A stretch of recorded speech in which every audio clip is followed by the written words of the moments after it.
L'invité du jour dans Urban Fun sur Fun Radio. Il est liégeois, il vient de sortir le 3e et dernier épisode de la trilogie de son EP. Notre invité, le rappeur Igdo dans Urban Fun. Salut Igdo. Salut, comment ça va ? Ça va très bien et toi ? Ça va, nickel, merci. Bienvenue sur Fun Radio. Bah oui, très content d'être là. Le plaisir partagé. Avant de parler de ce projet, j'aimerais qu'on revienne un petit peu à tes débuts. J'ai vu que t'aimais déjà écrire quand t'étais un petit peu plus jeune. T'as aussi commencé par le graffiti. Ouais, c'est ça. Puis le rap. Raconte-moi un petit peu tes premiers pas dans ce milieu. En gros, moi j'ai toujours baigné dans la musique grâce à mes parents aussi, ma famille, aussi ma mère qui était prof de théâtre, donc toujours dans un milieu artistique. Et étant enfant, j'ai commencé à écrire mes premiers textes, à jouer aussi différents instruments comme la basse. Mais c'est vraiment à l'adolescence que j'ai découvert le hip-hop par le biais du graffiti au départ. Puis ensuite, de fil en aiguille, j'ai commencé à faire des impros avec des potes en soirée, puis à écrire mes premiers textes, à créer mes premiers groupes. Et on a fait plein de concerts et voilà, on a joué dans beaucoup de scènes à l'époque sur Liège et aussi dans les alentours en Belgique. Et ouais, c'est ça qui m'a forgé et qui a créé les prémices du projet que je mène aujourd'hui. Et avant la musique, t'écrivais quoi quand t'étais plus jeune ? J'étais plus dans des sons rock, on va dire, en tout cas enfant. Après, j'écrivais des choses sur ce que je vivais à l'école ou même des chansons marrantes par rapport à d'autres personnes, etc. Enfin voilà, c'était plus... Donc très jeune quand même. Ouais, j'ai toujours kiffé ça, mais c'est vraiment à l'adolescence que j'ai découvert que c'était une vraie passion en fait. Et donc depuis voilà, je me suis lancé, même si j'ai eu un peu une pause parce que j'ai eu envie de voyager, de me retrouver aussi, donc j'ai voyagé, j'ai un peu mis la musique de côté à ce moment-là, même si j'écrivais vraiment de temps en temps pour les voyages, et c'est en revenant en Belgique lors de la période Covid où là j'ai carrément commencé aussi à composer des instrus, ce que je ne faisais pas avant, donc j'écrivais juste des textes et je les interprétais. Au début, moi, j'étais en mode je veux juste sortir des sons comme ça sur SoundCloud, pas me prendre la tête, pas mener un vrai projet, mais de fil en aiguille, j'ai commencé à kiffer le bail et depuis, je me suis lancé et c'est cool parce que j'ai fait des trucs auquel j'aurais jamais imaginé avant, quoi. Donc c'est que du positif, quoi. On va en parler de tes voyages, mais avant ça, niveau musique, pour ceux qui te découvrent ce soir, t'as des influences qui sont très larges. On parle de rap évidemment, mais aussi des influences plus électro, voire même rock'n'roll. Ouais, c'est ça, ouais. T'écoutais quoi quand t'étais plus jeune ? Qu'est-ce qui t'a influencé ? Enfant, j'ai été influencé par tout ce qui passait les clips à la TV, parce qu'on était encore de la génération MTV, MCM, etc. Des rappeurs comme Snoop Dogg, Exhibit, plus le rap américain. Puis j'ai découvert le rap français, même des groupes belges comme Starflame aussi qui passaient à la TV, qu'on voyait et on se disait ok, putain, c'est cool. À l'adolescence, j'ai découvert un peu tout ce qui est le rap, on va dire, plus indépendant, auquel j'étais très influencé, tout ce qui passait sur les chaînes comme Give Me Five, des groupes comme le Gouffre, etc. La Smala et compagnie. Ouais, c'est ça, la Smala, ça m'a beaucoup influencé, l'effervescence du rap belge en fait. Et ce qui est aussi les influences rock, comme je disais, mon père et ma mère écoutaient beaucoup de rock, surtout mon père qui est un très grand fan de rock, qui collectionne plein de CD, et aussi variétés françaises aussi qu'ils écoutaient, comme Aznavour, Cabrel. Et la musique électronique, ça vient plus de la culture liégeoise, parce que je pense qu'on a quand même une forte culture en musique électronique aussi. Il y a beaucoup de soirées de musique électronique, donc ce qui se passait, c'est que souvent on se retrouvait en soirée, rapper dans la rue, puis après on finissait la soirée dans une salle où il y avait de la musique électronique. Et moi j'ai toujours kiffé la musique électronique aussi. T'es au bon endroit sur Fun, ça tu le sais. Et le rap aussi, et donc voilà, c'est pour ça que je me suis dit c'est comme une évidence d'un peu mêler les deux, quoi. C'est ce qui me fait kiffer aussi quand je fais de la musique, quoi. Alors toi Igdo, avant de te lancer en solo, t'as connu une première aventure en groupe avec la Sanction et le Périmètre aussi. Qu'est-ce que cette période t'a appris et comment s'est passée un peu cette expérience ? C'est avec ces groupes-là que j'ai fait mes premières scènes. Ça m'a appris à collaborer aussi de la musique, à travailler avec d'autres personnes, à avoir d'autres influences, parce que même maintenant, même si je mène un projet solo, je travaille avec beaucoup de personnes aussi, quoi, qui m'aident à la compo, au mixage, mastering. Ça m'a surtout développé une prestance scénique aussi, parce qu'on faisait beaucoup de scènes, on enregistrait moins de sons à l'époque, c'était moins accessible parce qu'il n'y avait pas autant de home studio comme à l'heure d'aujourd'hui, donc on enregistrait plus quand il y avait un bail, même si, parce qu'à l'époque, j'avais pas aussi tous les moyens d'enregistrer, etc. Et donc ça m'a forgé aussi à ce niveau-là, quoi. Alors aujourd'hui, pour quelqu'un qui te découvre, comment est-ce que tu décrirais ton univers ? Parce qu'on l'a dit, t'as la croisée de plein de monde finalement. Je suis un artiste qui mélange rap et chant et musique électronique. Et je raconte un parcours fait d'errance, de reconstruction et je suis tout le temps en mouvement, quoi. C'est un peu ça mon parcours que je raconte. En parlant de mouvement, tu as aussi pris du recul, tu l'as dit, tu as voyagé. Ouais. Comment ça s'est passé et qu'est-ce que ça a eu comme impact sur la suite de ta carrière? Ça m'a ouvert les yeux au monde, ça m'a appris à me débrouiller aussi, à aller au bout des choses. Parce que c'est quand même des projets que tu entreprends seul au final, parce que quand j'ai décidé de voyager, j'ai quand même voyagé seul. J'ai travaillé dans d'autres pays, appris un peu à me débrouiller, à me lever le matin. C'est difficile ça.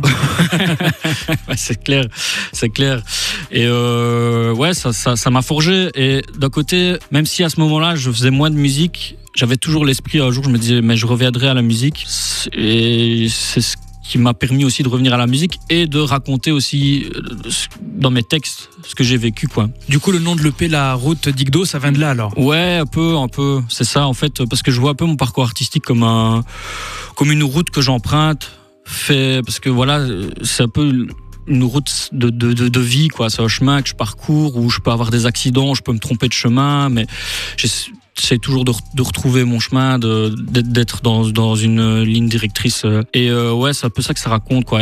Et c'est aussi, chaque EP est une étape.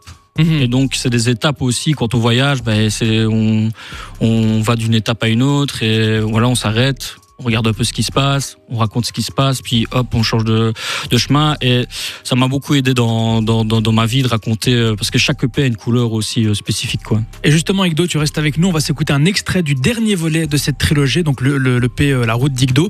Le titre Prendre le train. Ouais. Qui ambiance très bien d'ailleurs, hein. C'est mon préféré cool. du projet. C'est cool, merci. Et on en parle juste après sur Fun Radio. Nickel.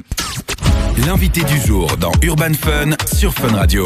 On est de retour sur Fun avec mon invité, le rappeur belge liégeois Igdo. Ça va toujours, Igdo? Ouais, nickel. Alors on parle ce soir de ton EP, cette trilogie La Route d'Igdo. Ouais. Pourquoi t'as divisé ton parcours sous forme de 3 projets? Comme je le disais, je vois un peu mon parcours artistique comme des étapes.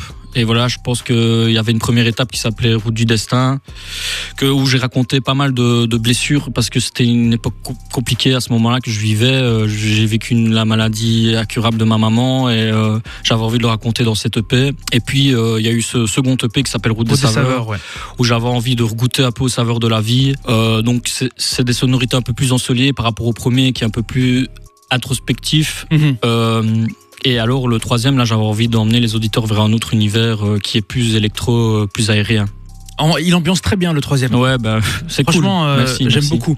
Et aussi une autre dinguerie que j'ai lu sur toi, Igdo, t'as performé sur la pelouse du Standard de Liège contre Bruges il y a plus ou moins 2 ans. Ouais. Qu'est-ce que c'est que cette histoire?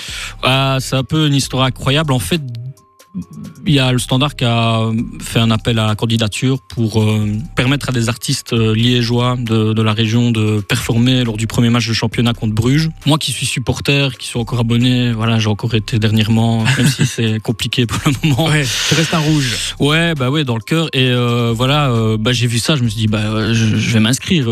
Mais bon, tu t'inscris sans vraiment savoir au départ. Puis après, je reçois un appel comme quoi, oui, t'es parmi les 3 sélectionnés pour faire partie du concours. Waouh.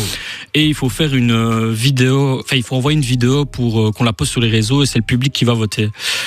Dès que j'ai su ça, je me suis dit, il faut que je fasse une vidéo en rapport avec le Standard. Donc le soir même, j'ai enregistré un freestyle sur le Standard qui racontait un peu l'histoire du Standard, en citant des joueurs, en citant les équipes adverses, etc. Je me suis dit, il faut que j'aille le tourner. Au début, je voulais le tourner devant le stade, mais par chance, parce que c'était pas pendant la saison, c'était les journées portes ouvertes à Sclessin, au stade.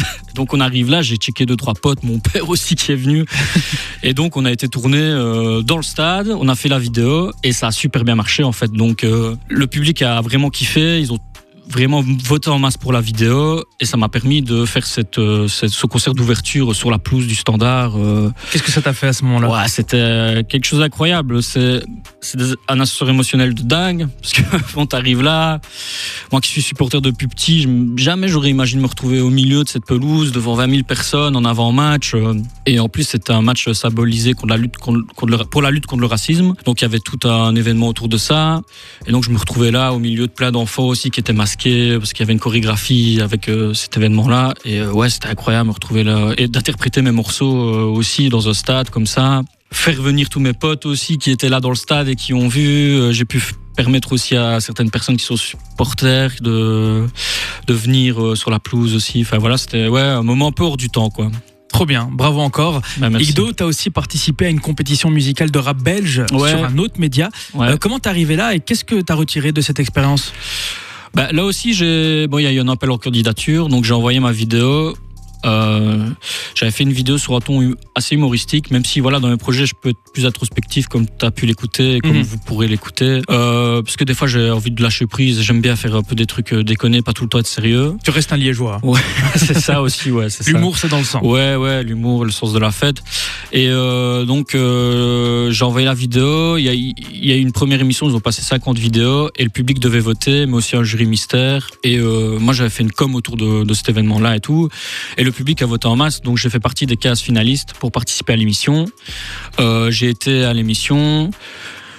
Voilà, ça s'est bien passé, ma prestation s'est bien passée. Après, j'ai été éliminé directement. Donc ça fait un peu mal au départ parce que c'est quelque chose que tu prépares quand même pendant longtemps. Tu te dis c'est une bonne opportunité. Il y avait l'opportunité de jouer au festival. Moi, c'est un rêve de jouer dans les festivals. Et au début, j'étais un peu dégoûté. Mais après, avec le recul, je me suis dit c'était quand même une super expérience, quoi. J'ai rencontré des super personnes. Ouais, moi, c'est grâce à ça que je t'ai connu d'ailleurs. Ah ouais, cool. Ouais. Ok. Ouais, j'ai rencontré des super personnes. J'ai pu montrer ma musique aussi à une plus grande audience, ça va pas aussi vers la professionnalisation, quoi, parce que c'est comme ça que je te disais, il y a des trucs auxquels j'aurais jamais imaginé, c'est me retrouver là, le standard, se retrouver là à la télé, même ici aujourd'hui à la radio, et ça c'est super cool, quoi, c'est que du positif, quoi. Et pour finir, maintenant que cette trilogie est terminée, c'est quoi la suite pour Igdo? Là il va y avoir quelques concerts, le 9 mai à Verviers, le 16 mai en live band à Soigny pour les Urban Day, avec d'autres artistes aussi très talentueux, dont des artistes qui ont participé à l'émission. Je vais organiser aussi une release party avec un plateau d'artistes à Liège le 6 juin. Puis il va y avoir un autre concert à Bruxelles en septembre aussi qu'on organise aussi. On va organiser un plateau d'artistes. Et là pour le moment, en tout cas la suite, je vais promouvoir l'EP, le faire vivre. J'aimerais bien faire plus de collaborations aussi avec d'autres artistes que je suis en train de faire. J'ai quelques maquettes dans mon ordi et là j'aimerais bien un peu plus collaborer parce que là j'ai fait beaucoup de trucs en solo. Ouais.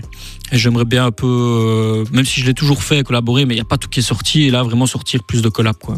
Alors on en reparlera dans Urban Fun. Un grand merci Igdo. N'oubliez pas ce blaze, IGDO. L'EP s'appelle La Route d'Igdo. La Route des Étoiles. La Route des Étoiles, ouais. Disponible en 3 volets du coup.